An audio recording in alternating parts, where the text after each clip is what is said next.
오늘 주신 말씀 가지고 우리 인생이 실패인지 성공인지는 하나님께서 결정하십니다라는 제목으로 말씀 살펴보겠습니다.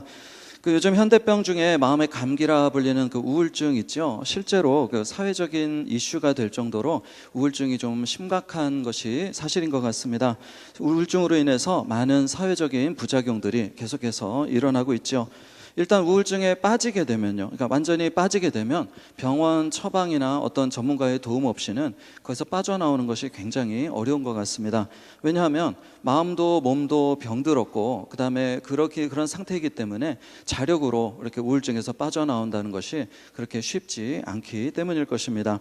그러나 우리가 우울증을 초기에 해결한다면 쉽게 이길 수 있다고 저는 그렇게 믿는 것입니다. 성경에 나오는 대표적인 인물 중에 한 사람이 바로 요셉인 거죠. 요셉은 어떻게 하냐면요, 우울증에 들어가기 전에 빨리 빠져나옵니다. 제가 추구하는 신앙생활도 이거와 비슷합니다. 일단 시험에 푹 빠져서 또는 우울증에 푹 빠져가지고 나중에 어떻게 어렵게 해서 이렇게 새어나오는 거, 저는 그거 좋아하지 않습니다. 왜 그러냐면 절망에 오래 빠져 있어봤자 저한테 손해라는 것을 너무나 잘 알기 때문에 그렇다라는 것이죠. 실제로 요셉은 보면요, 항상 구덩이에 들어갑니다. 그리고 구덩이에서 나오는 인생이었어요. 형들에게 구덩이에 던짐을 받았고요. 보디발의 집에 가서도 보디발의 집이라는 그 구덩이에 또 빠집니다. 그러다가 또 왕궁 감옥이라는 구덩이에 빠집니다. 그런데 보면 요셉은 빨리 떨치고 일어나요. 거기에 헤매지 않습니다. 거기에 빠져서 막 이렇게 한탄하고 원망하고 불평하고 그러지 않는다라는 것이에요. 들어갔다가 빨리 나옵니다. 놀라울 정도로 빨리 일어납니다. 오늘 요셉의 모습을 잠깐 살펴보면서 우리도 요셉과 같이 구덩이 같은 상황에서 빨리 일어날 수 있다면 하나님의 영광의 빛을 비추는 도구가 되는 일이 더 많아지지 않을까, 얼마나 삶이 풍성해지지 않을까, 그런 마음으로 오늘 말씀 나누기 원하는 것입니다. 구덩이에서 빨리 벗어날 수 있는 어떤 그런 능력이 무엇인가, 우리가 짧게 네 가지로 이렇게 한번 살펴보겠습니다. 우리 네 가지로 하면은 이렇게 좌절하시는 분들이 계시는데, 짧게 네 가지로 길이는 비슷하게 할 겁니다. 첫 번째입니다. 요셉은 현실 적응 능력이 있었습니다. 요셉은 족장에 사랑받던 아들의 신분에서 갑자기 노예로 완전히 추락을 합니다. 그런데 금방 적응해서요, 어디까지 올라가냐면 보디발의 집 가정 총무까지 올라갑니다. 또 죄수로 들어갑니다. 죄수의 신분이 됩니다. 그러나 금방 감옥에 적응해서 모든 일들을 다 도맡아서 하는 그런 역할을 감당하게 되죠. 현실 적응, 이거를 다른 말로 하면요, 옛 생각을 하지 않는 것이라고 할 수 있을 것입니다. 요셉은 내가 족장에 가장 사랑받는 아들이었는데 내가 왜 이렇게 됐을까, 그렇게 생각하지 않습니다. 많은 사람들이 우울해지는 이유를 살펴보면요, 내가 이런 삶을 살 사람이 아닌데, 내가 여기서 이런 일을 하고 있을 사람이 아닌데 내가 지금 뭐 하고 있지? 그럴 때 우울해지는 것입니다. 우리 옆에 분하고 한번 인사해 볼까요? 당신은 귀한 분이십니다. 인사해 보겠습니다. 아멘. 이 얘기 듣고 얼굴이 찌푸려지시는 분 한 분도 안 계시네요. 우리는 존귀함을 받기를 원합니다. 그런데 상황은 항상 우리에게 적대적이죠. 현실치고 우리가 대부분 처한 현실은요, 적대적입니다. 그래서 많은 사람들이 도망하고 싶어 합니다. 생각하고 싶어 하지 않습니다. 또는 내가 여기만 아니면 이라는 생각으로 살기도 합니다. 또는 심지어는 내가 여기를 벗어나기 위해서 내가 열심히 일한다 이러면서 자기의 동력으로 삼기도 하는 것이죠. 근데 요셉은요, 현실 도피하지 않습니다. 과거의 영광에 사로잡히지도 않습니다. 바로 이길 대상, 적응할 대상으로 삼았다라는 것이죠. 우울증을 초기에 이기려면 이런 태도가 필요한 것입니다. 저는 지금 현실이 아름답다고 말씀드리는 것이 아니고요, 우울증에 빠지지 않으려면 어떻게 해야 되는가, 그거를 나누고 있는 거죠. 사실 현실을 도피의 대상으로 삼는 것은 참 쉽습니다. 왜냐하면 문제와 싸울 필요도 없고요, 고민할 필요도 없고요, 내가 책임질 필요도 없습니다. 당장 안 봐도 되니까 마음의 부담이 적어지죠. 그러니까 사람들이 주로 도망가려고 하는 이유가 바로 이런 것입니다. 예전에 제가 청년들과 일하다 보면요, 어느 날 갑자기 한 청년이 모든 연락을 두절하고 그다음에 몰래 끊어버리고 그다음에 전화도 안 받고 문자도 대답 없고 이제 그런 경우가 있어요. 걔네들 말로 잠수 탄다, 이제 그렇게 얘기를 합니다. 그 사람이 왜 그렇게 합니까? 당면한 문제들은 힘든데 그것을 해결할 능력이 없으니까 잠수 타는 것입니다. 도망가는 겁니다. 당장은 도망가면 눈앞에 보이지 않으니까 괜찮게 느껴져요. 근데 문제는 뭐냐면 다시 돌아오면 문제들은 여전히 남아있는 것이다 라는 것이에요. 그래서 잠수 탔다가 현실로 돌아오면은 다시 잠수 탔다가 현실로 돌아오고 잠수 탔다가 현실로 돌아오고 그런 것을 반복하는 그런 청년을 본 적이 있는데요. 계속 제자리에 있는 것입니다. 어른들 중에서도 잠수 타는 사람은 있습니다. 그래도 청년들보단 덜합니다. 왜 그런 줄 아십니까? 가족이 있기 때문에 그렇다라는 것이에요. 어떤 사람은 가족을 약점이라고 말합니다. 무거운 책임이라고 얘기합니다. 부양하기가 힘들다 그럽니다. 요즘 청년들이 결혼하지 않으려고 하는 이유도 나 혼자도 먹고 살기 힘든데 어떻게 우리 가족들을 부양하라 그럽니까? 그러면서 결혼을 안 한다 그래요. 근데 저는요, 가족을 강점이라고 말하고 싶습니다. 왜 그렇습니까? 우리가 가족들 때문에 뒤돌아보지 않고 앞으로 달려갈 수 있게 되기 때문이라는 것이에요. 그러니까 가족은 나를 힘들게 만드는 족쇄가 아니고 나에게 힘을 주는 원동력이 되는 것입니다. 다시 말하면요, 가족이 없으면 우울증에 쉽게 빠질 것을 가족 때문에 우울증에 안 빠지는 거예요. 지금 이제 반신반의하시는데 예. 한번 이제 끝까지 한번 들어보시고요. 한국 사람 말은 끝까지 들어봐야 되니까요. 우리 옆에 분하고 한번 이렇게 인사해 보겠습니다. 제 가족은 저의 힘입니다.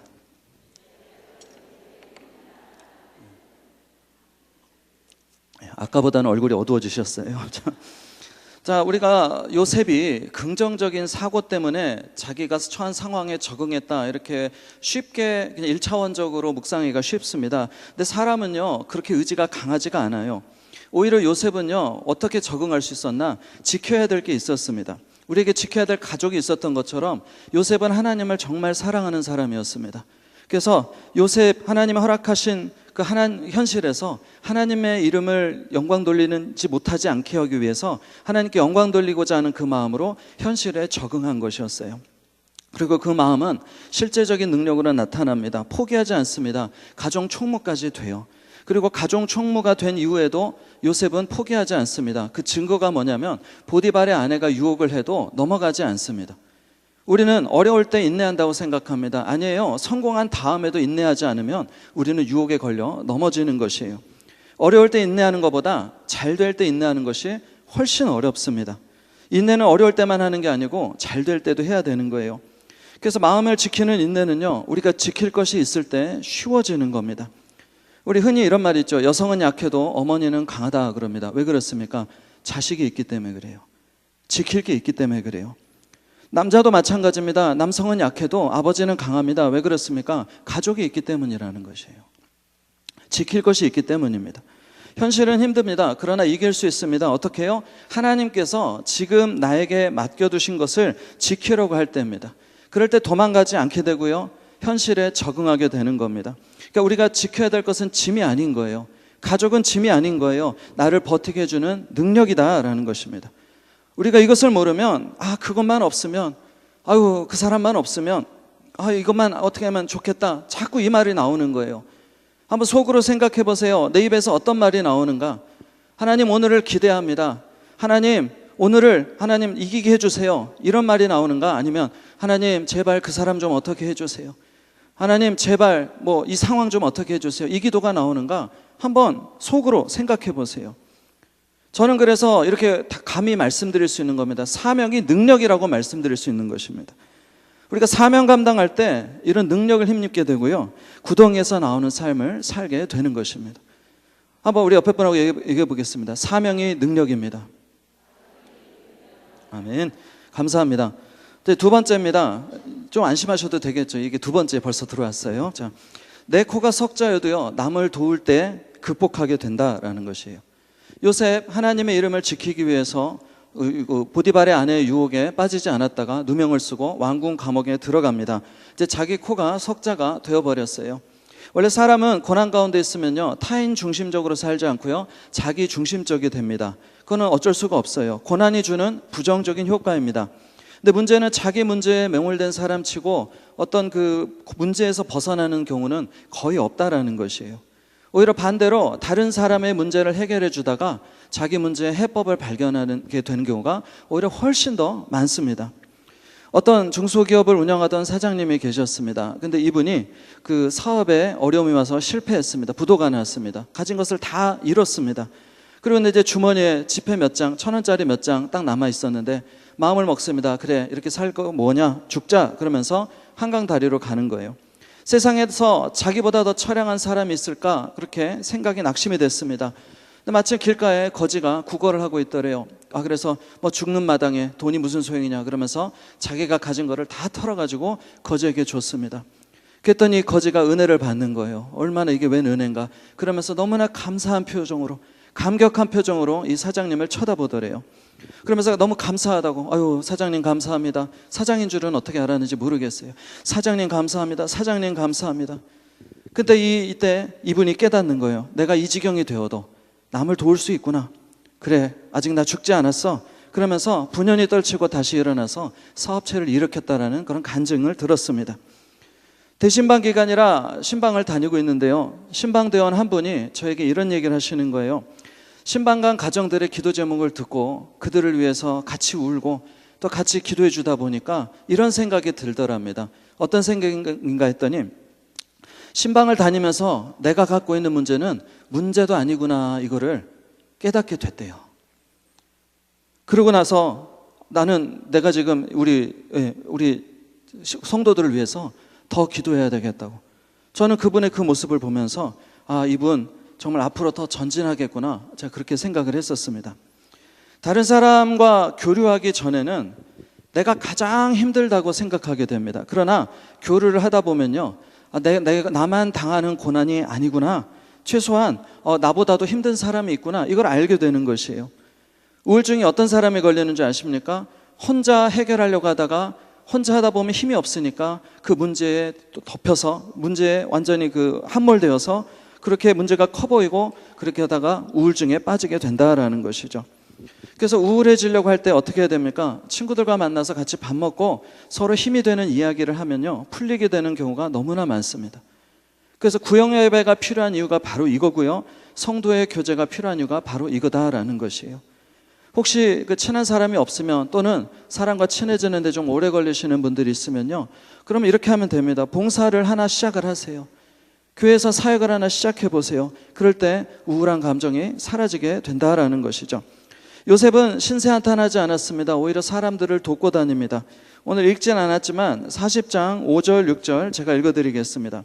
옥에 갇힌 애굽 왕의 술 맡은 자와 떡 굽는 자 두 사람이 하룻밤에 꿈을 꾸니 각기 그 내용이 다르더라. 아침에 요셉이 들어가 보니 그들에게 근심의 빛이 있는지라 그랬습니다. 요셉이 아침마다 남의 얼굴을 살펴요. 자기 문제에 함몰되지 않았습니다. 남의 얼굴을 살펴요. 그러면 다른 사람의 얼굴빛을 보고 그 사람의 문제를 알 수 있을 정도로 자세하게 살핍니다. 그런데 느헤미야서 보시면 기억나시는지 모르겠어요. 그 왕이 느헤미야에게 너 얼굴에 왜 근심의 빛이 있냐 그러니까 깜짝 놀라죠. 왜 그렇습니까? 왕의 신하들은 얼굴빛을 잘 감춰야 돼요. 감정을 잘 감춰야 돼요. 왜냐하면 그 왕에게 근심의 빛을 보이는 것은 왕의 생명을 노린다는 그런 누명을 받을 수도 있기 때문에 그렇습니다. 그래서 관료들은 원래 표정 관리가 굉장히 탁월해요. 포커페이스입니다.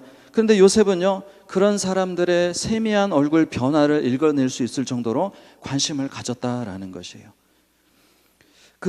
야고보서 5장 16절 보면요, 그러므로 너희 죄를 서로 고백하며 병이 낫기를 위하여 서로 기도하라. 의인의 간구는 역사하는 힘이 큼이니라 그랬습니다. 하나님께서 서로 기도하라 그랬습니다. 서로 기도하라. 왜 그랬을까요?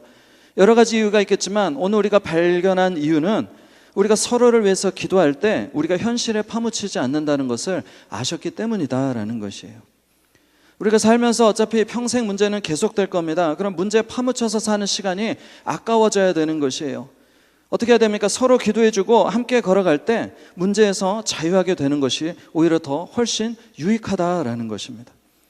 상황이 어렵다고 자꾸 자기 문제에만 집중하면요, 구덩이에 있는 시간이 길어질 수 있습니다. 나 자신의 문제는 하나님께 맡기고 다른 사람의 문제를 위해서 기도할 때 어느샌가 구덩이에서 나와 있는 자신의 모습을 발견하게 될 것이다 라는 것이에요.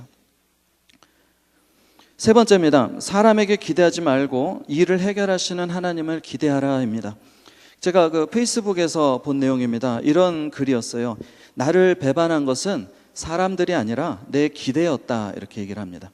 무슨 뜻입니까? 내가 기대를 했기 때문에 배반당했다는 그 감정을 받았던 것뿐이지, 내가 기대하지 않았다면, 또는 우리 표현으로 하면 사랑했다면 절망감을, 실망감을 느끼지 않았을 것이다 라는 것이에요.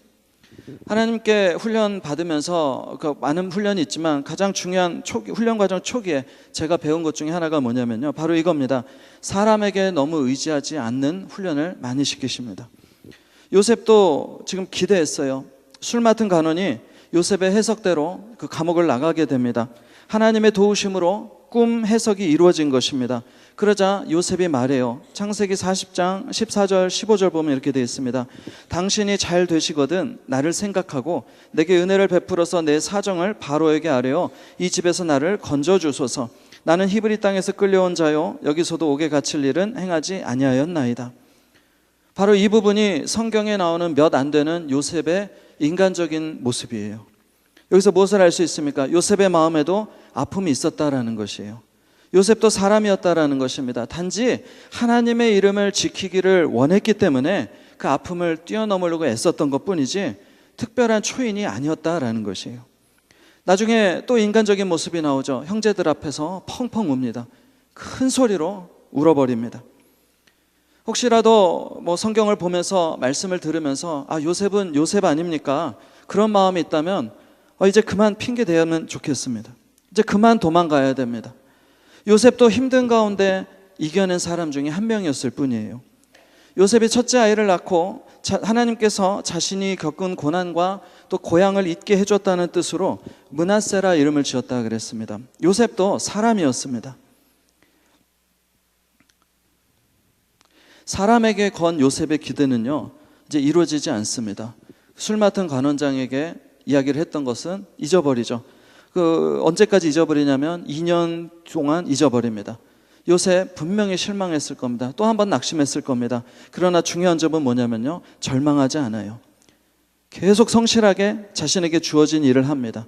이것이 중요한 것이에요. 힘들어도 상황에 빠지거나 절망하지 않습니다. 응답받지 못해도 계속 기도하는 것이죠. 물론 우리는 이유를 압니다. 왜냐하면 우리는 성경을 다 아니까요. 하나님께서 요셉을 높이 들으실 계획이 있었고 그것은 2년 뒤에 이루어져야 했기 때문이죠. 그러나 중요한 사실은 뭡니까? 요셉은 몰랐어요. 오늘 우리에게 한번 적용해 보십시오. 오늘 우리가 당하는 고난의 의미를 우리가 언제 알게 되겠습니까? 요셉의 그 경우를 봐도 나중에 하나님의 계획이 분명해져야, 드러나야만 알게 되는 거예요. 그럼 우리도 역시 지금은 알 수 없습니다. 그렇다면 지금 낭망하고 우리에게 주어진 일 그냥 대충 하고 불평하면서 사는 게 맞겠습니까? 아니면 하나님의 놀라우신 계획을 기대하면서 오늘 내게 맡겨진 일에 충실하게 하는 것이 맞겠습니까? 속으로 각자 한번 대답을 해보십시오. 성경에 나오는, 그리고 제가 믿는 하나님께서는요 가장 정확한 때를 아시더라고요. 그리고 저는 모릅니다. 그렇다면 저는 제 생각은 내려놓고 하나님께 걸겠습니다. 하나님을 의지하겠습니다. 그것이 지혜로운 배팅 아니라는 것입니다. 여러 번 나눴습니다. 어떤 분이 저에게 만약에 언제까지 기도하시겠습니까? 물으신다면 저는 죽을 때까지 기도한다고 대답할 겁니다. 그리고 저 때에 이루어지지 않아도 자녀들 때에 이루어지기를 기대하면서 계속 기도할 겁니다. 그래서 저는 우울해질 이유가 없습니다. 물론 제 마음 안에도 풍랑은 입니다. 요셉이 힘들어도 버텼던 것처럼 제 마음에도 어려움이 있습니다. 그렇지만 하나님께서 맡겨준 일을 멈추지는 않으려고 애쓰는 것뿐입니다. 그것이 바로 옳기 때문에 그렇다라는 것이죠. 네 번째입니다. 홈그라운드의 이점을 살리라라는 것입니다. 있는 자리에서 활용할 수 있는 것은 다 활용하라라는 것입니다. 흔히 하는 말에 똥개도 자기 집에서는 뭐라 그럽니까? 똥개도 자기 집에서는 반은 먹고 간다 그러죠. 그런데 아십니까? 사람들이 의외로 자기 홈그라운드를 싫어합니다. 저는 청년들이 또는 자녀들이 하는 말 중에 가장 안타까운 말이 뭐냐면요, 나는 아빠처럼 안 살 거야, 나는 엄마처럼 안 살 거야. 이 말이요, 저는 참 안타깝습니다. 아닙니다. 엄마 아빠처럼 살면요 인생이 쉽게 풀립니다. 오히려 쉽게 풀립니다. 그게 바로 홈그라운드의 이점이에요. 저는 그 목회자의 길을 걸어가면서 아버지가 목회자가 아닌 것이 그렇게 이렇게 안타깝지 않습니다. 어떤 면에서는 솔직히 저희 아버지가 목회자가 아닌 게 오히려 더 감사할 때도 있습니다. 근데 보면 그 목회자의 자녀들이 어떤 제가 시행착오를 하면서 받은 훈련이 있는데 목회자의 자녀이기 때문에 쉽게 넘어갈 때 그거는 부럽습니다. 홈그라운드의 이점이라는 것이에요. 청년들만 그렇습니까? 어른들 중에서도요, 자신이 처한 상황을 증오하는 사람들이 참 많이 있습니다. 홈그라운드 이점을 못 살리는 마음입니다. 아니라는 것이에요. 하나님께서 이왕 그곳에 두셨다면 다 빼먹어야 됩니다. 예를 들어 우리 교회 이제 부목사님들이 여럿 있으시죠. 지금 부목사님들 4분 있는데 강점이 다 다릅니다. 그러면 강점이 다르다고 마음속에서 누구는 취하고 누구는 버립니까? 이게 바로 일부만 취하는 신앙이에요. 아까워해야 합니다. 어떻게 합니까? 강점은 다 빼먹어야 되는 거예요. 정말입니다. 저는 실제로 저를 이용해 먹으라고 이야기합니다. 저를 좋아하든 싫어하든 크게 상관없습니다. 이용할 수 있는 부분은 이용해 먹으라고 합니다. 지금 도대체 예. 담임 목사님하고는 잘 지내셔야 됩니다. 왜냐하면요, 모든 교회의 영권은 담임 목사님 통해서 와요. 저는 우리 교회가 정말 감사합니다. 그 이유 중에 하나가 제가 모태신앙입니다. 평생이라 죄송합니다. 그냥 제가 지금까지 그 신앙생활을 계속했습니다. 그런데 원인을 모르겠어요. 원인은 모르겠는데 제 마음에 여기 실제적으로 꼭 아픈 게 있는 거예요. 이렇게 꼭 아파요. 원인은 모릅니다. 제가 그거를 나중에 알면 말씀드릴게요. 여기가 바늘로 찌르듯이 너무나 아픈 거예요. 이유를 몰라요. 기도해도 모르겠고 그래요. 그런데 제가 우리 교회에 와서 이 아픔이 사라지기 시작한 겁니다. 우리 교회, 우리 옆에 분하고 한번 고백해 보겠습니다. 우리 교회 좋은 교회입니다.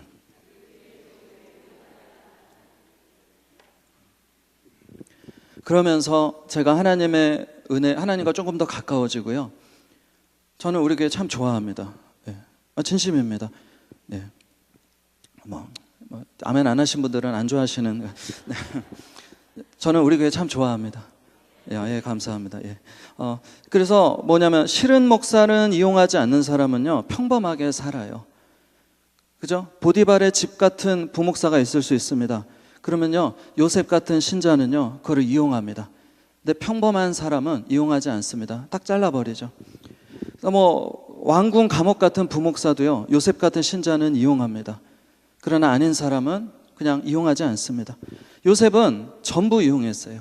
왜요? 하나님께서 허락하셨기 때문에 이용했습니다. 마음에 안 들어도 좋은 점은 빼먹어야 됩니다. 그러면 목사들만 그렇습니까? 성도들 사이에도 마찬가지예요. 이 안에 100% 완벽하신 분 계신지 모르겠습니다.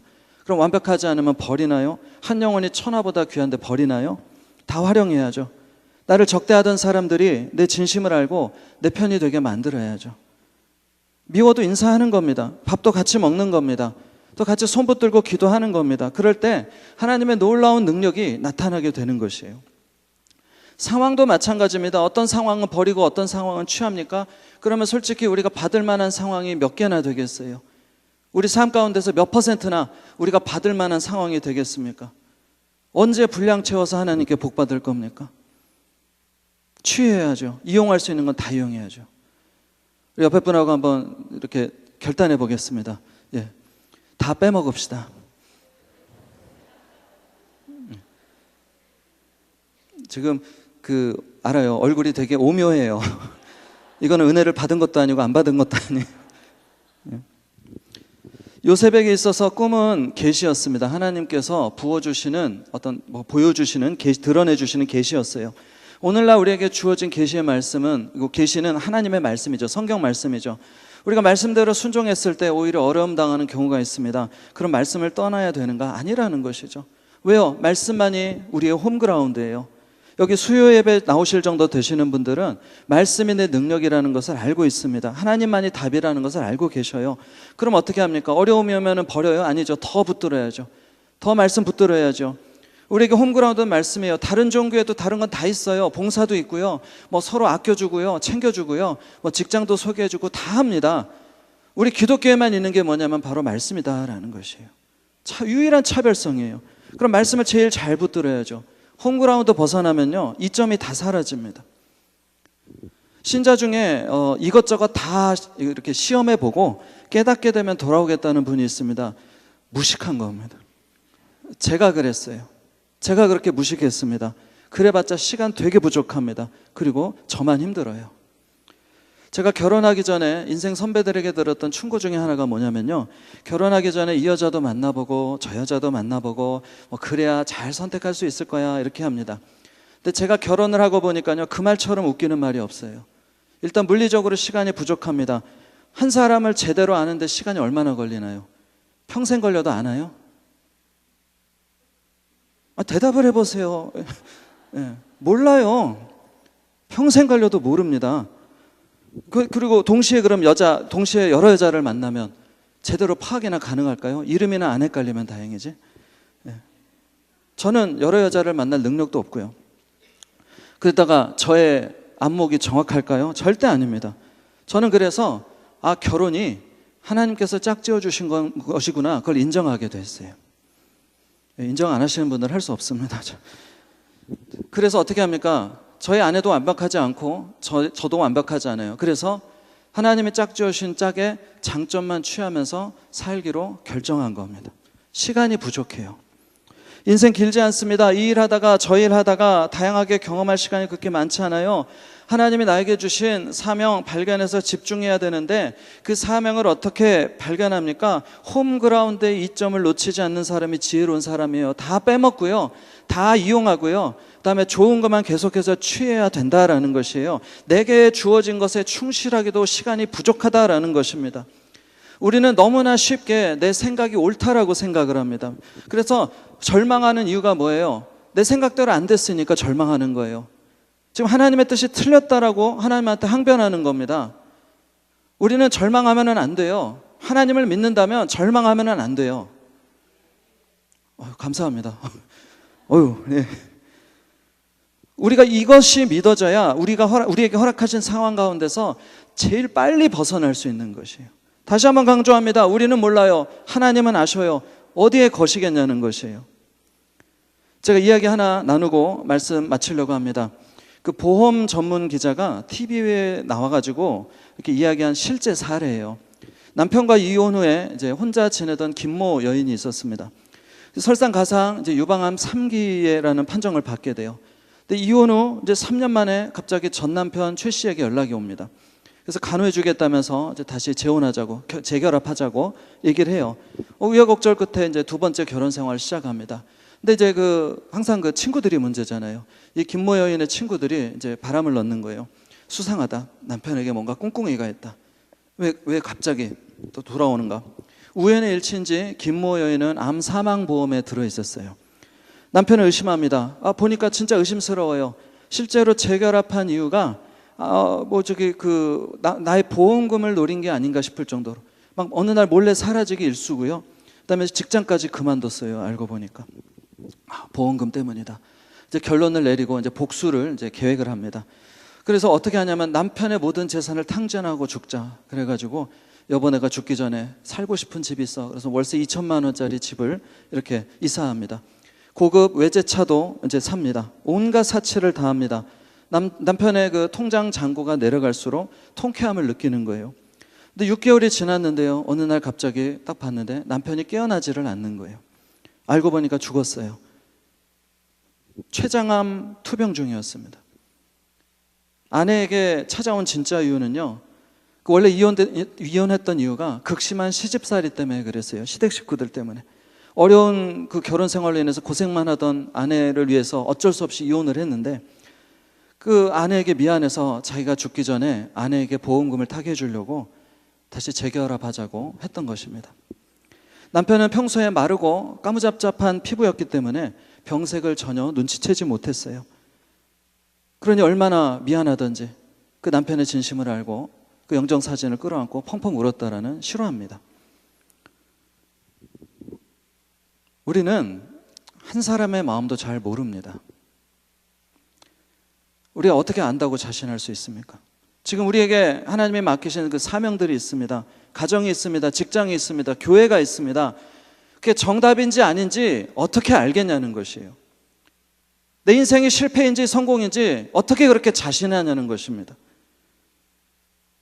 오늘 우리가 할 수 있는 것은요, 하나님 앞에서 엎어지는 것밖에는 없어요.